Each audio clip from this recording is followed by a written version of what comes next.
নমস্কার বন্ধুরা, সকলকে আমার চ্যানেলে স্বাগত। গত 22শে জুন রাজ্য বাজেট পেশ করার সময় রাজ্যের সরকারি কর্মচারী, পেনশনার এবং ফ্যামিলি পেনশনারদের জন্য 20% অতিরিক্ত ডিআরএস অ্যালাউন্স ঘোষণা করা হয়েছে এবং এই বর্ধিত ডিএ আগামী 1 অক্টোবর 2026 থেকে কার্যকরী হতে চলেছে।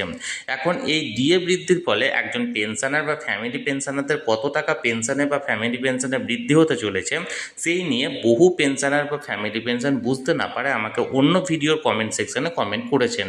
তাই আজকের এই ভিডিওতে আমি অত্যন্ত সহজ পদ্ধতির মাধ্যমে একজন পেনশনার বা ফ্যামিলি পেনশনারদের এই 20% ডিএ বৃদ্ধির ফলে কত টাকা তাদের পেনশনে বৃদ্ধি হতে চলেছে সেই ব্যাপারে বিস্তারিত আলোচনা করব। ভিডিওটি একজন পেনশনার বা ফ্যামিলি পেনশনারদের জন্য অত্যন্ত গুরুত্বপূর্ণ, তাই প্রথম থেকে শেষ পর্যন্ত অবশ্যই ধৈর্য সহকারে দেখবেন এবং ভালো লেগে থাকলে অবশ্যই একটি লাইক করবেন এবং সকলের সঙ্গে শেয়ার করবেন। আর সেই সাথে এই চ্যানেলে যদি প্রথমবার হয়ে থাকেন এই রকমের ইনফরমেটিভ ভিডিও আরও দেখার জন্য যারা এখনও পর্যন্ত চ্যানেলটিকে সাবস্ক্রাইব করেননি তারা অবশ্যই চ্যানেলটিকে সাবস্ক্রাইব করে নিতে ভুলবেন না। তাহলে চলুন আমরা বিস্তারিত জেনে নিই। দেখুন, আমরা সকলেই জানি বর্তমানে দু প্রকারের পেনশনার আছেন। প্রথমত হলো মূল পেনশনার। মূল পেনশনার বলতে এক্ষেত্রে যিনি নিজেই সরকারি কর্মচারী ছিলেন এবং অবসর গ্রহণ করার পর যিনি নিজেই নিজের পেনশন পাচ্ছেন বর্তমানে।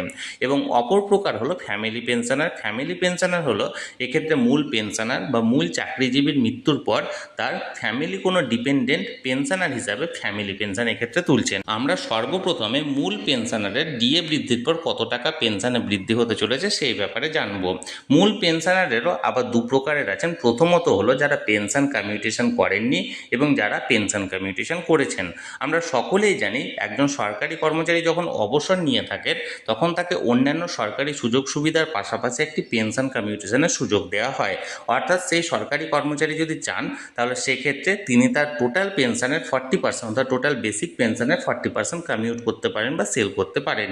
এক্ষেত্রে দু রকমের ক্যালকুলেশন হতে পারে। একজন মূল পেনশনার যিনি পেনশন কমিউট করেননি এবং আর একজন মূল পেনশনার যিনি পেনশন কমিউট করেছেন।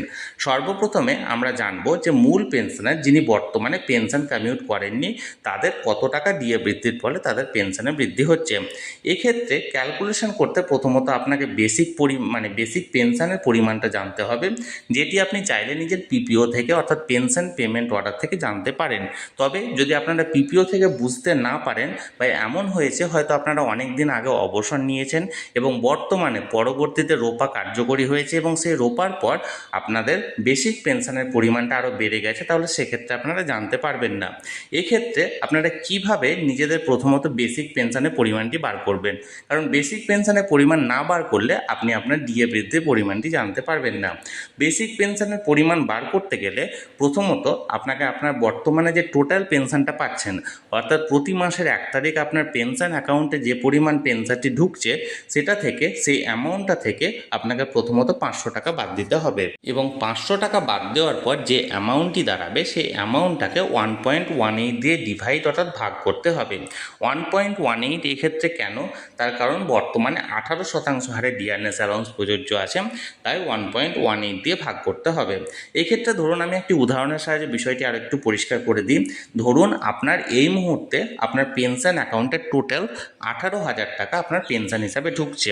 অর্থাৎ 18,000 টাকাকে প্রথমত আপনি আপনার 500 টাকা বাদ দেবেন। এই 500 টাকাটা হচ্ছে মেডিকেল অ্যালাউন্স। এই মেডিকেল অ্যালাউন্সের পরিমাণটা প্রথমত আপনার বাদ যাবে, নিয়ে দাঁড়াবে 17,500 টাকা। এই 17,500 টাকাটাকে প্রথমত এবার আপনি 1.18 দিয়ে ডিভাইড করবেন।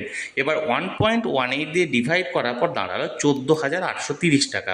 তাহলে এক্ষেত্রে এটাই হবে আপনার বেসিক পেনশন। অর্থাৎ এক কথায় বলতে গেলে আপনার অ্যাকাউন্টে পেনশন অ্যাকাউন্টে যে টোটাল পেনশনটি ঢুকছে সেটা থেকে প্রথমত মেডিকেল অ্যালাউন্স বাবদ 500 টাকা বাদ দেবেন, যে অ্যামাউন্টটা থাকবে সেই অ্যামাউন্টটাকে 1.18 দিয়ে ডিভাইড করবেন। এক্ষেত্রে 18,000 টাকা আমি এক্সাম্পল হিসাবে ধরেছি। এই 18,000 থেকে প্রথমত 500 টাকা বাদ দিলাম। 17,500 টাকা থেকে 17,500কে এবার 1.18 দিয়ে ডিভাইড করে আমার দাঁড়ালো 14,830 টাকা।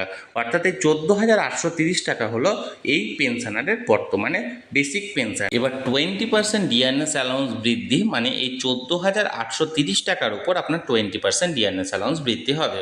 এক্ষেত্রে 14,830-এর 20% হচ্ছে 2,966 টাকা। এবার আপনার 2,966 টাকা বাড়তে চলেছে এই 20% ডিআরএস অ্যালাউন্স ইনক্রিজ হওয়ার পর। অর্থাৎ এক কথায় বলতে গেলে 1 অক্টোবর 2026 থেকে আপনার কার্যকরী বা বর্ধিত পেনশন হবে, আগে পেতেন 18,000 টাকা টোটাল, তার উপর আরও 2,966 টাকা যেটা বাড়লো সেটা যোগ হবে, অর্থাৎ মোট 20,966 টাকাটি আপনার হবে নতুন পেনশনের পরিমাণ, যেটা 1 অক্টোবর থেকে লাগু হবে। এবং আপনি 1 নভেম্বর, অক্টোবরের যে পেনশনটি সেটা আপনি পাবেন নভেম্বর, 1 নভেম্বর আপনার অ্যাকাউন্টে ক্রেডিট হয়ে যাবে এই 20,966 টাকা। আশা করি বিষয়টি আমি বোঝাতে পারলাম, কোনো রকম কোনো কনফিউশন থাকার কথা নয়।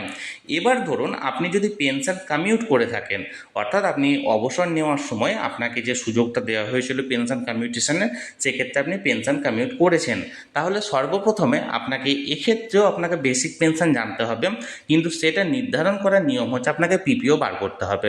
আপনি পিপিওটা দেখুন, পেনশন পেমেন্ট অর্ডারে ওখানে লেখা আছে আপনি কত পরিমাণ অ্যামাউন্ট আপনি পেনশন কমিউট করেছেন।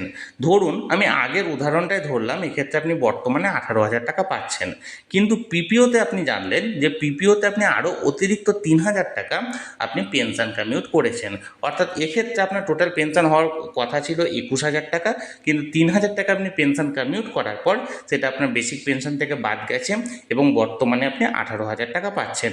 এক্ষেত্রে সর্বপ্রথমে আপনি বর্তমানে যে পরিমাণ পেনশন পাচ্ছেন, ধরুন 18,000 টাকা, সেই 18,000-এর সঙ্গে যে পরিমাণ পেনশন আপনি কমিউট করেছেন ওই 3,000 টাকা, 3,000 টাকাটাকে যোগ করতে হবে, অর্থাৎ 18,000 প্লাস 3,000 সমান 21,000 টাকা।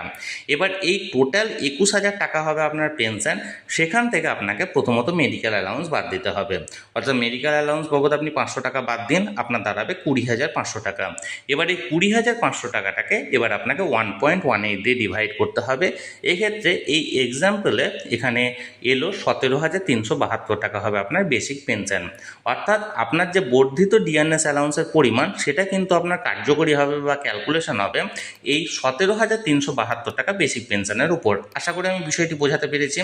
এই 17,372 টাকা 20%, অর্থাৎ এক্ষেত্রে দাঁড়াচ্ছে 3,475 টাকা আপনার হবে মূল পেনশন বা পেনশন বৃদ্ধি।